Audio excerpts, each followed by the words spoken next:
Welcome engineers, आप सभी का स्वागत है मेरे YouTube channel VIP advance tech में। तो यार आज मैं आप लोगों के लिए लेकर के आया हूँ सोम के 75 इम्पोर्टेंट पॉइंट्स। बिल्कुल हाँ, मैंने लिखा है कि खाना खाना भूल जाना, लेकिन इन पॉइंट्स को मत भूल जाना, क्योंकि यार ये बहुत ज़्यादा इंपॉर्टेंट हैं। चाहे आप किसी इंटरव्यू में बैठने वाले हो या आप किसी एग्ज़ाम में बैठने वाले हो, सभी के पॉइंट ऑफ व्यू से बहुत ज़्यादा इंपॉर्टेंट पॉइंट्स हैं जो कि एग्ज़ाम में बार बार पूछे जाते हैं या मैंने अपने इंटरव्यू में फेस किए। वो सभी पॉइंट्स मैंने इसमें इंक्लूड किए हैं, तो बहुत इंपॉर्टेंट पॉइंट्स ये हमारे लिए होने वाले हैं।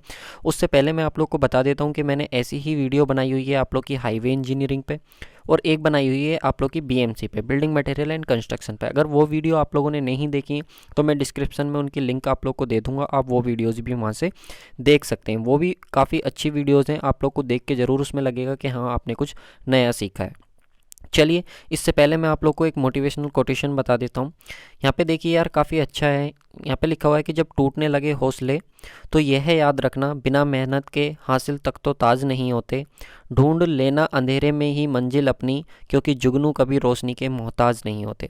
यार जिसने भी कहा है बहुत अच्छा कहा है। मैं तो बोलूँगा कि बिल्कुल यार अपनी तैयारी में लग जाइए और जितनी आप मेहनत कर सकते हैं अपना 100% दीजिए, एक ना एक दिन एग्ज़ाम निकल ही जाएगा। सही है। तो चलिए अब सबसे पहले अपने पॉइंट्स देख लेते हैं। यहाँ पे देखिए साफ साफ लिखा हुआ है कि सोम के जो आप लोग का स्ट्रेंथ ऑफ मटेरियल है उसके कुछ इंपॉर्टेंट पॉइंट्स हैं। सबसे पहला पॉइंट हमारा आ जाता है ये देखिए, plastic strain is 10 to 15 times of elastic strain. ये क्वेश्चन हमसे पूछा जाता है डायरेक्ट कि जो हमारी प्लास्टिक स्ट्रेन होती है उसका रिलेशन क्या होता है इलास्टिक स्ट्रेन के साथ। तो आप लोग को याद रखना कि प्लास्टिक स्ट्रेन जो होती है आप लोग की, वो कितनी होती है, लगभग 10 to 15 टाइम्स होती है किसके, इलास्टिक स्ट्रेन के। तो ये पॉइंट हमें पता होना चाहिए, पहला इंपॉर्टेंट पॉइंट। उसके बाद सेकंड हमारा पॉइंट आता है, in ductile material failure plane is at 45 degree. ये हमको पता होना चाहिए। अगर मान लीजिए कि आप लोग का कोई डक्टाइल मटेरियल है और आपने उस पर क्या है, लोड अप्लाई किया है, तो उसका जो फेलियर आप लोग को मिलेगा वो कितने डिग्री पे मिलेगा, 45 डिग्री के एंगल पे मिलेगा। ठीक है, जो आप लोग की एक्सिस होगी लोड की उससे। नेक्स्ट बात करते हैं, आप लोग का थर्ड पॉइंट आ जाता है। इसमें आप देख लीजिए, in a brittle material failure plane is at 90 degree. अगर आप बात करेंगे ब्रिटिल मटेरियल में, तो ब्रिटिल मटेरियल में जो आप लोग का फेलियर प्लेन मिलता है वो कहाँ पर मिलता है आप लोग को, तो वो मिलता है आप लोग को 90 डिग्री के एंगल पे। तो एक ये भी आप लोग के लिए इंपॉर्टेंट पॉइंट हो जाता है। नेक्स्ट पॉइंट की हम बात करते हैं। नेक्स्ट है हमारा फोर्थ पॉइंट। इसमें बोल रहा है, if elastic strain is greater than 5% it is called ductile material. अगर मान लीजिए कि आप लोग का किसी भी मटेरियल में जो इलास्टिक स्ट्रेन है उसकी वैल्यू 5% से ज़्यादा हो जाती है, तो वो आप लोग का मटेरियल कैसा हो जाएगा, डक्टाइल मटेरियल हो जाएगा। उसके बाद नेक्स्ट हमारा पॉइंट आ जाता है, fifth point, if elastic strain is less than 5%। अगर किसी भी मटेरियल में जो आप लोग की इलास्टिक स्ट्रेन है अगर वो लेस देन है किसके, 5% के, तो वो मटेरियल आप लोग का कैसा होगा, डक्टाइल मटेरियल होगा।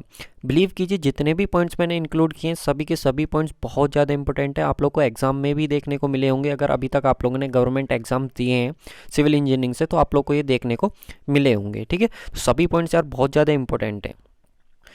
देखिए नेक्स्ट पॉइंट है हमारा पॉइंट नंबर 6। इसमें बोल रहा है कि mild steel is more elastic than rubber. यहाँ पे देखिए जो आप लोग की माइल्ड स्टील होती है उसमें इलास्टिसिटी ज़्यादा होती है एज़ कम्पेयर टू रबर। अब कुछ लोग कहेंगे नहीं नहीं सर रबर में ज़्यादा होती है। तो देखिए अगर आप लोग को ये कॉन्सेप्ट क्लियर नहीं है तो मैंने सोम पढ़ाई हुई है, आर एस खुरमी बुक से सोम पढ़ाई हुई है, काफ़ी अच्छे से सोम कंप्लीट करा रखी है, प्ले लिस्ट बनी हुई है, आप जा करके वो देख सकते हैं।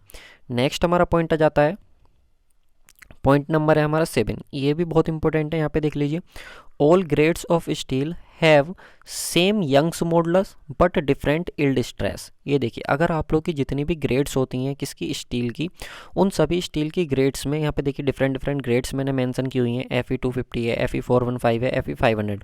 ये जितनी भी आप लोग की ग्रेड हैं स्टील की, इनकी सब होती तो अलग अलग हैं, लेकिन अगर आप बात करोगे इनके यंग मॉडुलस की, तो यंग मॉडुलस क्या होता है, इनका सबका सेम होता है, लेकिन जो इनकी यील्ड स्ट्रेस होती है Fy होती है वो सबकी क्या होती है, अलग अलग होती है। तो ये हमको पता होना चाहिए, ये भी हमारे लिए बहुत ज़्यादा इंपॉर्टेंट पॉइंट है as the point of view of interview. Next हम बात कर लेते हैं मॉडुलस ऑफ इलास्टिसिटी। तो मॉडुलस ऑफ इलास्टिसिटी का रेशियो होता है आप लोग का जो कि लॉन्गिट्यूडनल स्ट्रेस अपॉन किसके होता है, लॉन्गिट्यूडनल स्ट्रेन के। तो ये भी हमें पता होना चाहिए। नेक्स्ट हम बात कर लेते हैं मॉडुलस ऑफ रिजिडिटी की। ये हमारे पास क्या होता है, shear stress upon shear strain होता है, जो जी इक्वल टू होता है हमारा टाउ अपॉन फाई, ये भी हमको पता होना चाहिए। नेक्स्ट हम बात कर लेते हैं बल्क मॉडुलस की।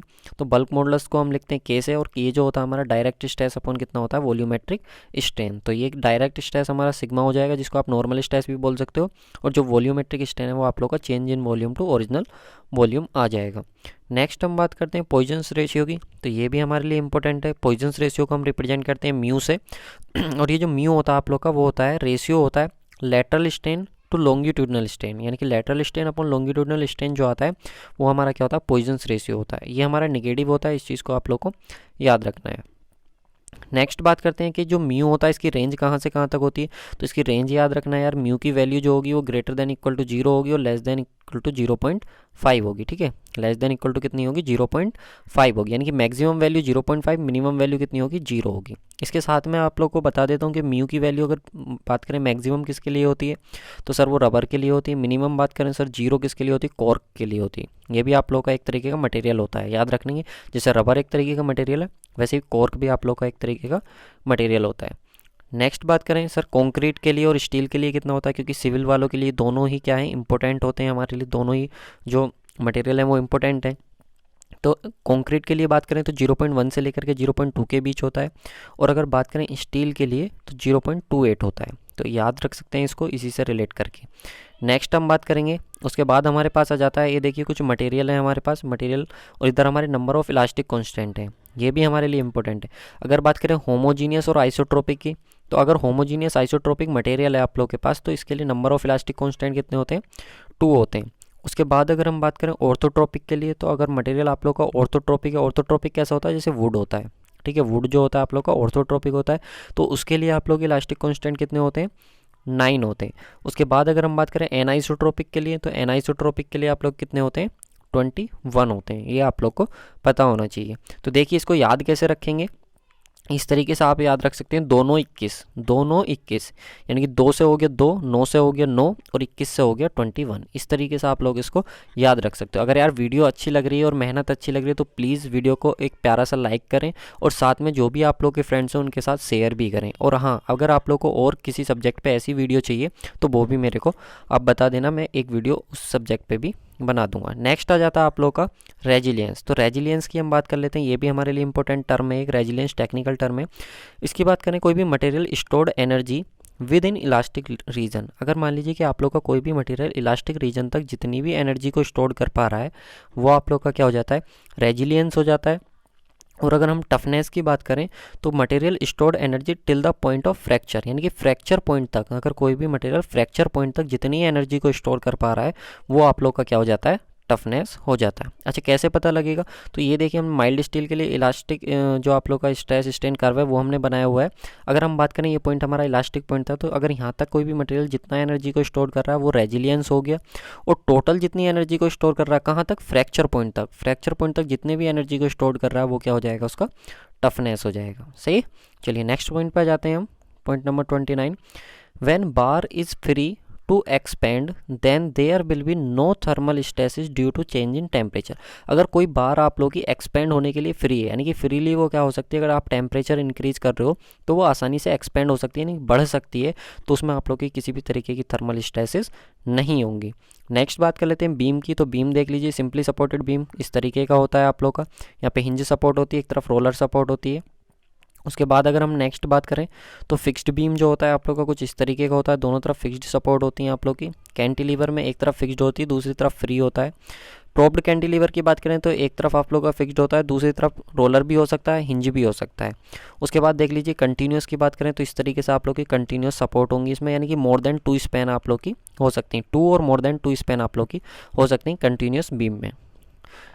नेक्स्ट आ जाता है आप लोग को शियर फोर्स क्या होता है, इंपॉर्टेंट है, पता होना चाहिए आप लोगों को, बेसिक भी पता होना चाहिए। शियर फोर्स क्या होता है, the algebraic sum of all transverse forces either from left और राइट ऑफ द सेक्शन, यानी कि अगर आपने एक बीम है उसके सेक्शन अगर आपने ले लिया एक्स एक्स, तो उसके लेफ्ट में या फिर राइट में जितने भी आप लोग के ट्रांसवर्स फोर्सेस एक्ट कर रहे हैं, चाहे बॉटम से या टॉप से और या अपवर्ड या डाउनवर्ड, तो उन सब का क्या हो जाएगा आप लोग का एल्जेब्रिक सम जो होता है वो आप लोग का कैसा होना चाहिए, वो एल्जेब्रिक सम जो होता है वो आप लोग को क्या देता है शियर फोर्स देता है। देखिए एल्जेब्रिक सम वो होता है जो आप लोग का डिपेंड करता है उनकी डायरेक्शन के ऊपर। किसके ऊपर डिपेंड करता है? डायरेक्शन के। अब डायरेक्शन आप अगर डाउनवर्ड क्या लेना चाह रहे हो, नेगेटिव लेना चाह रहे हो, और अपवर्ड अगर आप पॉजिटिव लेना चाह रहे हो, तो वो आपके ऊपर डिपेंड करता है कि आप किस डायरेक्शन में लेना चाह रहे हो। लेकिन याद रखना अलजेब्रिक सम आप लोग को करना है।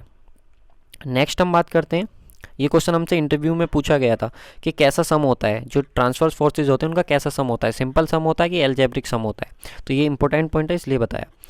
The algebraic sum of all movements at that section either from left और right side of the section. अगर मान लीजिए कि ये सेक्शन आपका या तो आप उसके लेफ्ट में या फिर राइट में जितने भी मूवमेंट अगर आप उनका सम कर ले रहे हो, तो आप लोग को उस सेक्शन पे क्या मिल जाता है? बेंडिंग मूवमेंट मिल जाता है। ये आपका क्या होता है? Bending movement. ये देख लीजिए बेंडिंग मूवमेंट टॉर्क में क्या डिफरेंस होता है। अगर मान लीजिए कि आप लोग का 3D कोई बॉडी थी, अगर आप क्या कर रहे हो बेंडिंग उसकी एक्सिस के अलोंग, अगर उसके एक्सिस के अलोंग आप अप्लाई करते हो, तो जो अप्लाई करते हो वो आप लोग का एक कपल होता है जिसको आप टॉर्क कहते हो। इस टॉर्क की वजह से क्या होता है? इसमें रोटेशन होता है। इस टॉर्क की वजह से क्या होता है? इसमें रोटेशन होता है या फिर इसमें मोशन होता है। इस चीज़ को आप याद रखोगे। लेकिन उसके बाद अगर हम बात करें, ये इस तरीके से है, ये एक्स एक्सिस है और ये आप लोग की वाई एक्सिस है और ये आप लोग की जेड एक्सिस है। सही। अगर आप एक्स एक्सिस के अलोंग अप्लाई करते हो तो वो आप लोग का टॉर्क हो गया। लेकिन अगर आप वाई एक्सिस के अलोंग इस तरीके से या फिर इस तरीके से आप अप्लाई करते हो, जो आप लोग का वाई एक्सिस या जेड एक्सिस के अलोंग होगा, तो वो आप लोग का क्या होता है? बेंडिंग मूवमेंट होता है। क्यों?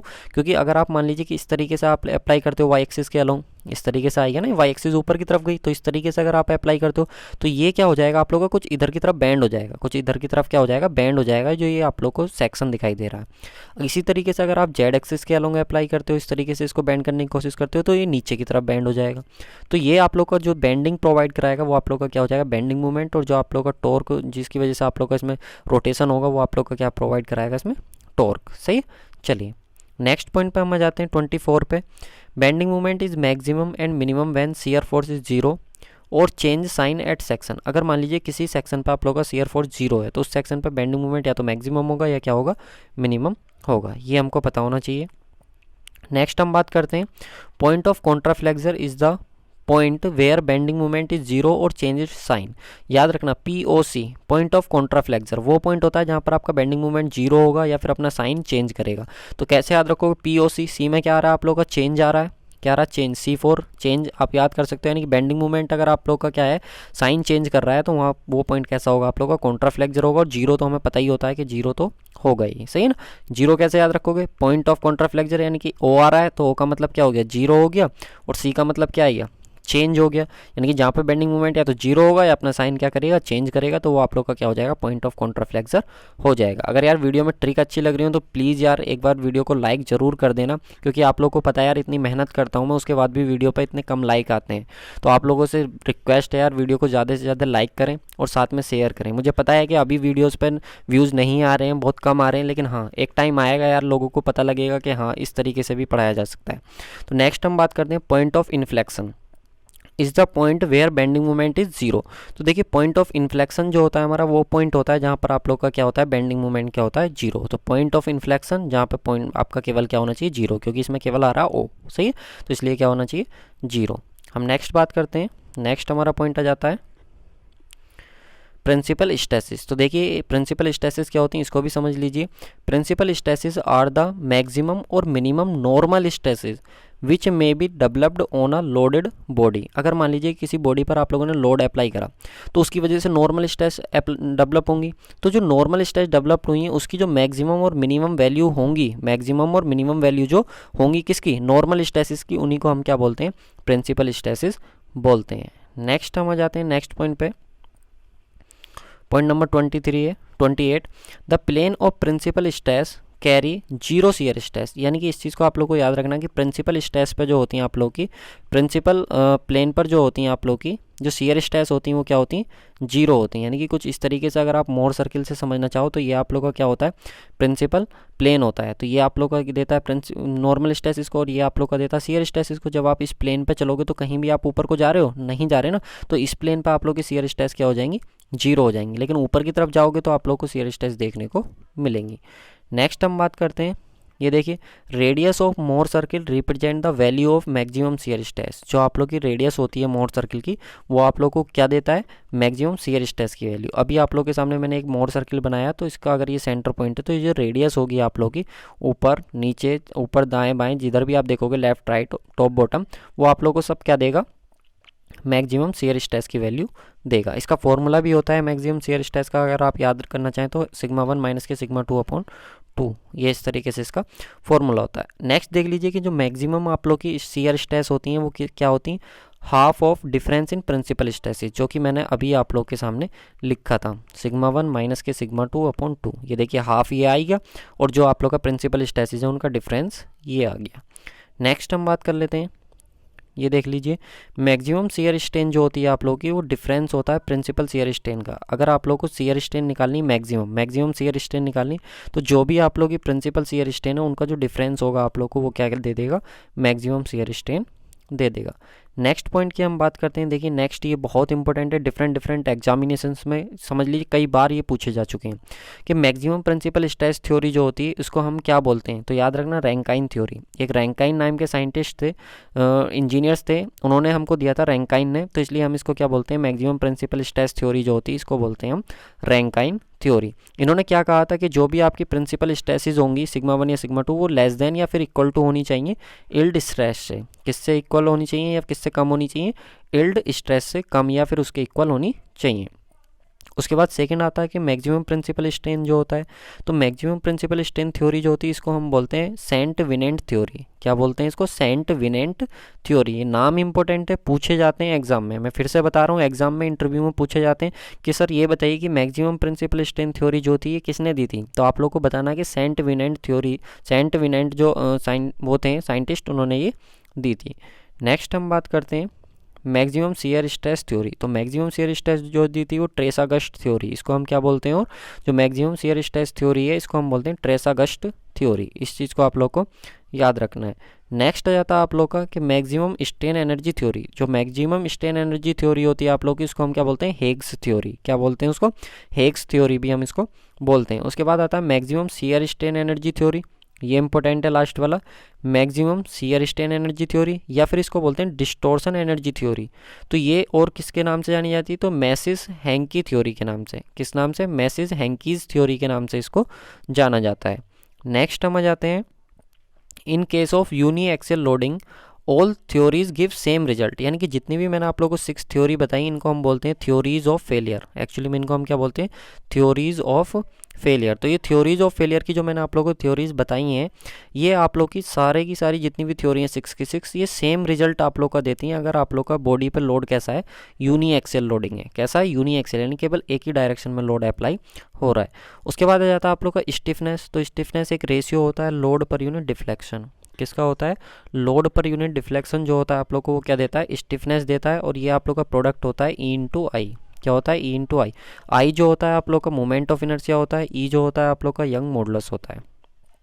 उसके बाद देखिए नेक्स्ट आप लोग आ जाता है स्लोप एंड डिफ्लेक्शन से। तो ये इस तरीके से अगर एक बीम है और उस पर आप लोग का यूडीएल है और इधर से हमने इसको फिक्स किया हुआ है, तो इस लोड की वजह से बीम जो हो जाएगा कुछ इस तरीके से आप लोग का डिफ्लेक्ट हो जाएगा। तो ये जो आप लोग को मिलेगा ना स्टूडेंट, इसको हम बोलते हैं डिफ्लेक्शन। ये आप लोग का मैक्सिमम डिफ्लेक्शन होगा, और इस तरीके से जो हमको मिलेगा इसको हम बोलेंगे स्लोप। अब यहाँ पे आप लोग देख लीजिए कि स्लोप हो या फिर आप लोग का क्या हो, डिफ्लेक्शन हो, दोनों ही स्टिफनेस के लिए क्या है, स्टिफनेस के इन्वर्सली प्रोपोर्शनल है। बस यही मैंने इसलिए ये इंक्लूड किया है। इसका सिर्फ मेन वजह यही है क्योंकि इंटरव्यू में ये पूछा जाता है कि अगर किसी बीम का स्टिफनेस बहुत ज़्यादा है, स्टिफनेस बहुत ज़्यादा है, तो उसका डिफ्लेक्शन भी कम होगा, और साथ में अगर स्टिफनेस ज़्यादा है तो उसका स्लोप भी क्या होगा, कम होगा। यानी कि उसमें जो डिस्टोर्शन के और डिफ्लेक्शन के चांसेस हैं वो क्या हो जाएंगे, आप लोग के बहुत कम हो जाएंगे। तो ये हमें पता होना चाहिए। नेक्स्ट हम बात करते हैं थिन सिलेंडर और थिक सिलेंडर क्या होता है। अगर मान लीजिए कि थिकनेस और डायमीटर का जो रेशियो है वो लेस देन 1/20 या फिर इक्वल टू 1/20 है, तो आप लोग का थिन सिलेंडर होगा। और अगर थिकनेस और डायमीटर का रेशियो जो है वो ग्रेटर देन 120 है, तो वो आप लोग का कैसा होगा, थिक सिलेंडर होगा। तो ये हमें पता होना चाहिए कि क्या थिन सिलेंडर होता है और क्या हमारा थिक सिलेंडर होता है। इसके बाद हम नेक्स्ट बात करते हैं हुप स्ट्रेस की। देखिए हुप स्ट्रेस को और हम बोलते हैं सर्कमफ्रेंशियल स्ट्रेसेस। तो इनका जो नेचर होता है वो कैसा होता है, हमेशा टेंसाइल होता है। याद रखेंगे। हुप स्टेसिस या फिर सर्कमफ्रेंशियल स्टेसिस क्या होती हैं सिलेंडर में, वो हमारी टेंसाइल होती हैं, या फिर लॉन्गिट्यूडनल या फिर एक्सेल स्टेसिस जो होती हैं वो भी हमारी कैसी होती हैं, इनका भी नेचर कैसा होता है, टेंसाइल होता है। और आप लोग को मालूम होगा हुप स्टेसिस, लॉन्गिट्यूडनल स्टेसिस ये कहाँ पर होती है, हमारी सिलेंडर में। उसके बाद देखिए रेडियल स्टेसिस जो होती हैं वो कंप्रेसिव होती हैं, यानी कि जो आप लोग की सर्कमफ्रेंशियल या हुप स्टेसिस हैं और लॉन्गिट्यूडनल स्टेसिस हैं वो तो आप लोग की कैसी होंगी, नेचर में पॉजिटिव होंगी, यानी कि टेंसाइल नेचर की होंगी। लेकिन अगर रेडियल स्टेसिस की बात करोगे तो वो आप लोग की कैसी होंगी, कंप्रेसिव। अब क्वेश्चन ये बनता है कि सर ये कंप्रेसिव क्यों होती हैं, तो याद रखना ये आप लोग की यार इंटरनल प्रेशर लो होने की वजह से क्या होती हैं, कंप्रेसिव होती हैं, और ये लगभग नेग्लेजिबल होती हैं। सिलेंडर, थिन सिलेंडर में क्या होती हैं, नेग्लेजिबल होती हैं लो प्रेशर की वजह से। उसके बाद हम नेक्स्ट बात करते हैं, wire binding is done for strengthening thin shell, compounding is done for the thick shell cylinder. यानी कि जो आपकी वायर बाइंडिंग करी जाती है ना किसके अंदर, जो आप लोग की थिक सेल हो सिलेंड्रिकल, उसके अंदर वो स्ट्रेंथ को उसकी इंक्रीज करने के लिए, स्ट्रेंथ को बढ़ाने के लिए वो आप लोग की जाती है। उसके बाद हम नेक्स्ट पे आ जाते हैं, torsion. Torsion cause rotation of all fibres about longitudinal and polar axis. ये मैं आप लोगों को बता चुका हूँ कि जो टोर्जन होता है आप लोग का वो क्या है, कि अगर ये बॉडी है, ठीक है, कुछ इस तरीके से अगर हमने बॉडी ली थी, ये अगर आप लोग की बॉडी है 3D में, कुछ इसको बॉडी को ले लीजिए कि अगर लॉन्गिट्यूडनल एक्सिस के अलोंग अगर आप इस पर लगाओगे तो इसमें क्या होगा, इसकी वजह से रोटेशन होता है। ये मैं आप लोग को बेंडिंग वाले मूवमेंट वाले पॉइंट में अभी पीछे ही बता चुका हूँ। यहाँ पे बात कर लेते हैं, if no shear force no bending movement. अगर आप लोग का शियर फोर्स भी जीरो है और बेंडिंग मूवमेंट भी जीरो है, is present in structure member, then it will be case of pure torsion. इसका मतलब क्या है कि वो केस आप लोग का कैसा हो गया, प्योर टोर्जन का केस हो गया। यानी कि अगर शियर फोर्स भी जीरो है, बेंडिंग मूवमेंट भी जीरो है, तो वो केस आप लोग का किसका हो गया, प्योर टोर्जन का केस हो चुका है। नेक्स्ट हम बात करते हैं, if torque applied in non circular section then warping will occur. अगर आप क्या कर रहे हो, कोई नॉन सर्कुलर सेक्शन है, नॉन सर्कुलर सेक्शन मतलब अगर उसका क्रॉस सेक्शन मान लिया रेक्टेंगुलर है, या उसका क्रॉस सेक्शन क्या है आप लोग का ट्रेपेजोडियल शेप का है, कुछ इस तरीके का है, तो अगर आप उसमें टॉर्क अप्लाई करते हो तो उसकी वजह से क्या होता है, उसमें वार्पिंग होती है। वार्पिंग मतलब समझते हो, ऐठन होना। जैसे हम वो हमारे घर की टॉवल नहीं होती है कि अगर आप उसको एक हैंड से पकड़ के दूसरे हैंड से आप उसको क्या करो, उसको मतलब घुमाओ, रोटेट करो, तो वो जो होता है ना उसको बोलते हैं वार्पिंग। नेक्स्ट हम बोलते हैं, नेक्स्ट पॉइंट आ जाता है 47, shear stress should be maximum at extreme fibre in shaft. अगर देखो साफ्ट की अगर आप बात कर रहे हो, मान लीजिए कि आप लोग की क्या है, साफ्ट है, सही सर्कुलर साफ्ट है, और एक तरफ मान लीजिए कि आप लोग का बीम है, ये आप लोग का क्या है, बीम है। दोनों में डिफरेंस बता देता हूँ, इंपॉर्टेंट है। अगर आप इसमें बात करोगे शियर स्ट्रेस की, तो आपकी जो साफ्ट है उसमें शियर स्ट्रेस का डिस्ट्रीब्यूशन होता है कुछ इस तरीके से, कुछ इस तरीके से आप लोग का डिस्ट्रीब्यूशन होता है, यानी कि फाइबर पे जो आप लोग को देखने को मिलता है वो मैक्सिमम मिलता है। लेकिन अगर बीम के केस में बात करोगे तो शियर स्ट्रेस मैक्सिमम आप लोग को देखने को मिलता है कहाँ पर, न्यूट्रल एक्सिस पे। तो याद रखेंगे कि अगर साफ्ट है तो शियर स्ट्रेस मैक्सिमम होगी फाइबर पे, एक्सट्रीम फाइबर पे, और वहीं पर अगर हम बात करें किसकी, बीम की, तो बीम के केस में आप लोग का सेंटर पे क्या होगी, मैक्सिमम होगी। 48 पॉइंट देख लो, angle of twist is maximum at the free end of shaft. देखो एंगल ऑफ ट्विस्टिंग वही होता है कि अभी मैंने आप लोगों को टावल के एग्जांपल से बताया था, मान लो ये साफ्ट है आप लोग की, आपने क्या करा, इसके अलोंग क्या टॉर्क अप्लाई करा, जो टॉर्क अप्लाई करोगे तो इस तरीके से आप लोग का एंगल ऑफ ट्विस्ट आएगा। तो जो एंगल ऑफ ट्विस्ट होगा आप लोग का मैक्सिमम होगा कहाँ पर, फ्री एंड पर। फ्री एंड पर ये जो एंगल होगा आप लोग का क्या होगा, मैक्सिमम होगा। नेक्स्ट हम बात कर लेते हैं 50 पॉइंट की। ये कह रहा है कि in case of series connection of shaft torque will be same but angle of twist will be different. इसका मतलब क्या है कि अगर आपने जो साफ्ट है उनको सीरीज में कनेक्ट किया है तो जो टॉर्क है वो तो आप लोग का सेम होगा, लेकिन जो एंगल है वो क्या होगा, अलग अलग होगा। लेकिन अगर हम बात करें पैरेलल कनेक्शन की, तो पैरेलल कनेक्शन के केस में जो आप लोग का टॉर्क है वो डिफरेंट होगा, लेकिन जो एंगल ऑफ ट्विस्ट है वो सेम होगा। एंगल ऑफ ट्विस्ट क्या होगा, सेम होगा। ये आप लोग को याद रखना है। उसके बाद नेक्स्ट पॉइंट आ जाता है आप लोग का, जो कि हमारा होगा, एक सेकेंड, ये देखिए नेक्स्ट पॉइंट आ जाता है हमारा, जो कि पॉइंट नंबर हमारा 52। ये हमसे बोलता है शियर सेंटर के बारे में। किसके बारे में बोल रहा है, शियर सेंटर के। तो शियर सेंटर हम समझ लेते हैं। शियर सेंटर का एक नाम और होता है, बहुत इंपॉर्टेंट होता है, सेंटर ऑफ फ्लेक्चुरल। ये हो सकता है आपने पहली बार सुना हो, इसलिए इंपॉर्टेंट है, ठीक है, याद रखना। सेंटर ऑफ फ्लेक्चुरल जो हम बोलते हैं वो किसको हम बोलते हैं, सेंटर ऑफ फ्लेक्चर, वो भी हम शियर सेंटर को बोलते हैं। Shear centre is the point from which a concentrated load passes, then there will be only bending and no twisting। मान लीजिए कि आप लोग का सीयर सेंटर जो होगा किसी भी बॉडी का, अगर ये मान लीजिए चैनल सेक्शन है तो इसका जो भी सीयर सेंटर होगा आप लोग का, तो ये वो पॉइंट होगा कि अगर आप उस पॉइंट से कंसंट्रेटेड लोड को या फिर एक्सेल लोड को अगर आप पास करते हो तो उसकी वजह से केवल और केवल क्या होनी चाहिए, बेंडिंग होनी चाहिए, कोई भी ट्विस्टिंग नहीं होनी चाहिए। तो वो आप लोग का क्या हो जाता है, सीयर सेंटर हो जाता है। नेक्स्ट हम बात करते हैं नेक्स्ट पॉइंट की। ये देखिए जो आप लोग का इलुअर फॉर्मूला है is applicable for long column. जो आप लोग का इलुअर फॉर्मूला होता है वो लॉन्ग कॉलम के लिए एप्लीकेबल होता है, और जो रैंकाइन फॉर्मूला होता है वो short column as well as long column दोनों के लिए एप्लीकेबल होता है। ये देखिए ये आप लोग का इलुअर लोड निकालने का फॉर्मूला है, जहाँ पर E Young modulus, I moment of inertia, L जो है इफेक्टिव लेंथ होता है। हाँ, अगर आप लोग बोलोगे कि सर एक फॉर्मूले पे भी वीडियोस बना दीजिए ऐसी, तो मैं आप लोग के लिए फॉर्मूले पे भी बना दूंगा। नेक्स्ट बात कर लेते हैं, शॉर्ट कॉलम जो फेल होता है वो क्रैशिंग में फेल होता है, लॉन्ग कॉलम जो फेल होता है वो बकलिंग में फेल होता है। नेक्स्ट बात कर लेते हैं, शेप ऑफ कर्न for rectangular and I section is rhombus. देखिए कर्न जो होता है ये क्या होता है, कर्न वो पॉइंट होता है कि अगर आप मान लीजिए कि ये आप लोग का रेक्टेंगुलर सेक्शन था तो इतना जो पोर्शन होगा वो कर्न होगा। अगर ये बी है तो ये b/6, और इधर से ये अगर ये डी है तो ये d/6, ये वाला जो पोर्शन होता है ये आप लोग का कर्न होता है। क्योंकि इसमें क्या होता है, कोई भी इसेंट्रिसिटी नहीं होती इस रीजन में। तो जिस रीजन में कोई भी इसेंट्रिसिटी ना हो आप लोग की, वो आप लोग का कर्न होता है। अगर उस रीजन में आप लोड अप्लाई करते हो तो उतने रीजन में कोई भी इसेंट्रिसिटी नहीं होती उस क्रॉस सेक्शन पर, वो आप लोग का कर्न हो जाता है। इसलिए जो रेक्टेंगुलर सेक्शन है या फिर आई सेक्शन है, कैसा सेक्शन है, रेक्टेंगुलर है, आई सेक्शन है, तो उसका जो कर्ण की शेप होती है उसमें वो कैसी होती है, रोम्बस होती है। एग्जाम में इंटरव्यू में बहुत बार क्वेश्चन पूछा गया, बहुत ज़्यादा इंपॉर्टेंट है। अगर बात करें शेप ऑफ कर्ण की स्क्वायर में, तो स्क्वायर के केस में स्क्वायर ही होती है, और बात करें अगर सर्कुलर सेक्शन के केस में तो सर्कुलर ही होती है। तो शेप ऑफ कर्ण मैंने बता दिया, डिफरेंट डिफरेंट केसेस में आप लोग की क्या होती है, जो आप लोग को टिप्स पे याद होनी चाहिए। नेक्स्ट बात कर लेते हैं 58 की। Spring are used to absorb energy and restore it slowly. यानी कि जो आपकी स्प्रिंग होती है उसका काम क्या होता है, एनर्जी को स्टोर करना। अगर मान लीजिए कि आप लोग का जो एंगल है, ठीक है, हेलिक्स एंगल अगर आप लोग का लेस देन कितना है या फिर इक्वल टू कितना है, 10 डिग्री है, तो आप लोग की क्लोज्ड कॉइल स्प्रिंग हो जाएगी। और अगर हेलिक्स एंगल जो है आप लोग का, हेलिक्स एंगल वो आप लोग का कितना हो जाता है, ग्रेटर देन 10 डिग्री हो जाता है, तो आप लोग की स्प्रिंग कैसी हो जाएगी, ओपन कॉइल स्प्रिंग हो जाएगी। याद रखेंगे, ओपन कॉइल स्प्रिंग और क्लोज्ड कॉइल स्प्रिंग क्या होती है, डायरेक्ट इंटरव्यू में पूछा जाता है। नेक्स्ट हम बात करेंगे, spring store energy in the form of resilience. Spring जो स्टोर करती है एनर्जी को वो रेजिलियंस की फॉर्म में करती है, यानी कि till the elastic region, elastic region तक जो भी एनर्जी स्टोर करती है वो आप लोग की कौन सी होती है, रेजिलियंस होती है। और वो कौन स्टोर करती है, स्प्रिंग स्टोर करती है। नेक्स्ट हम बात करते हैं, spring are added just like a capacitor. जो स्प्रिंग होती हैं आप लोग की, आपने देखा होगा इस तरीके से एक कनेक्ट कर दी, फिर दूसरी, फिर तीसरी, इस तरीके से सीरीज में आप कनेक्ट करते हो, या फिर आप क्या करते हो, पैरेलली कनेक्ट करते हो। तो ये जो आप कनेक्ट करते हो ना, बिल्कुल कैपेसिटर की तरह कनेक्ट करते हो, जैसे आप इलेक्ट्रॉनिक्स में पढ़ते हो। आपने 12th में पढ़ा होगा कैपेसिटर, जिसको आप संधारित्र बोलते हो हिंदी में, और कैपेसिटर बोलते हो। तो आप लोगों ने बीटेक में या फिर अपने डिप्लोमा में भी पढ़ा होगा फर्स्ट ईयर में।